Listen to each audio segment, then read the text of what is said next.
Hi there, Bob here. It's a beautiful morning here in Tampa, Florida, here in the US. I hope you are doing fine wherever you are with all this coronavirus pandemic that is ongoing. Now, I just wanted to share with you a very interesting story. Okay, I've shared this story before on my Facebook page, but for the new followers, this is something that you probably will have heard from me for the first time. Okay, now please, if you haven't subscribed to my YouTube channel, please do. Please. Okay, I need to get to 1,000 subscribers. 1,000, that's all I want. 1,000 subscribers. Please go and subscribe. Okay. Now, anyways, let's go to the story. So I flunked English in primary school. Okay, and I'll give you the whole story. So I was brought up in the village.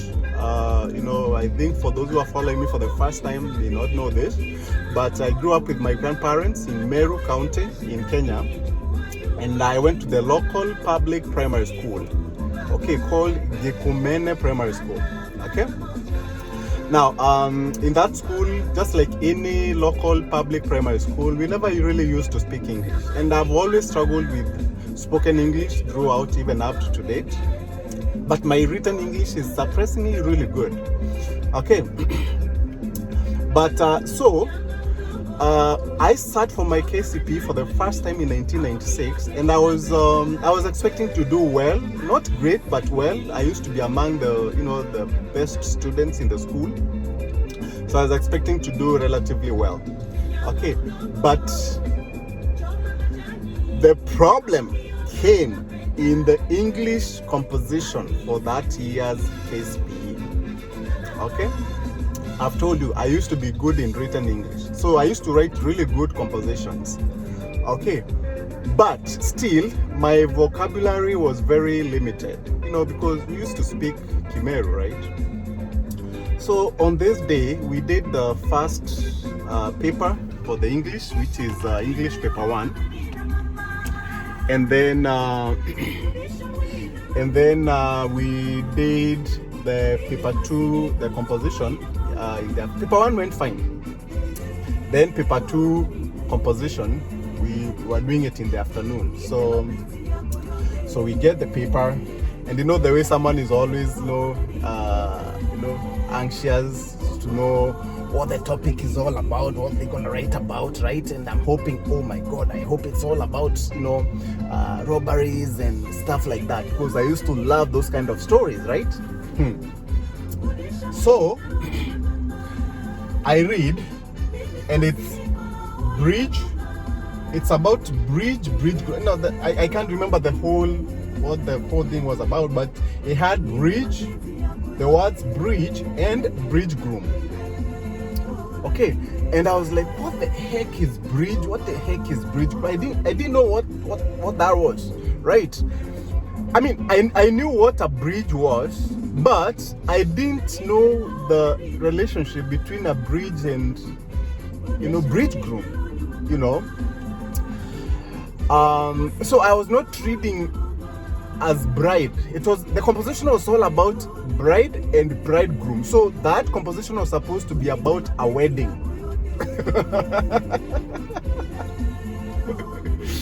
Oh my God! So the composition was supposed to be about a wedding, and it was I was reading bride as bridge, and bridegroom I was reading it as bridge groom. So I was confused, and also even if I was reading this, whatever the words were there, right, I really didn't know what a bride was. Okay, and I didn't know what a bridegroom was. Okay, so I was screwed no matter what, even if I read it correctly. Okay, so I didn't know what that was. Remember, I told you I had very limited vocabulary because this is a village public primary school, man. Speaking Kimeru throughout, right? So I'm sweating here. I'm like, what? How do I write this now, right? Because I don't know the relationship between a bridge and a bridge groom. I don't know what bridge groom is, but I know what a bridge is, right? So after sweating for so long, I wrote my composition about robbery, where robbers were being chased and then going under the bridges.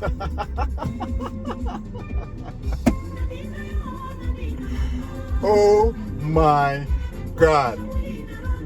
You know, my composition was about robbery, where the robbers were being chased. You know, they go under the bridge, they get out of the other side and all.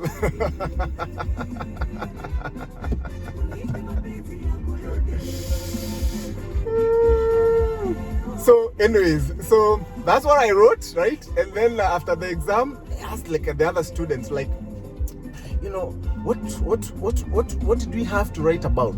And they started talking about wedding. I'm like, what do you mean wedding? That's when I realized I screwed up my composition. This is KCPE, man. KCPE. You know? And guess what? When the results came out, of course, I had done bad in English, really bad, right? And I ended up repeating school because I could not get a good school. So I repeated class 8. Okay, and I did my KCPE again in 1997 and I passed really, really well. But another disappointment again. I passed well. I was accepted to a very good national school, Nairobi school. And my grandfather, he couldn't afford $500 to take me to that school. $500 to take me to the school. And he had to find me another school in Meru County called Mkobo High School. And that's where I ended up going for my high school. And luckily, I was able to pass and get to university. Okay, so that's my interesting story today. I know a lot of people out there, we get all kinds of disappointments. That's how life is.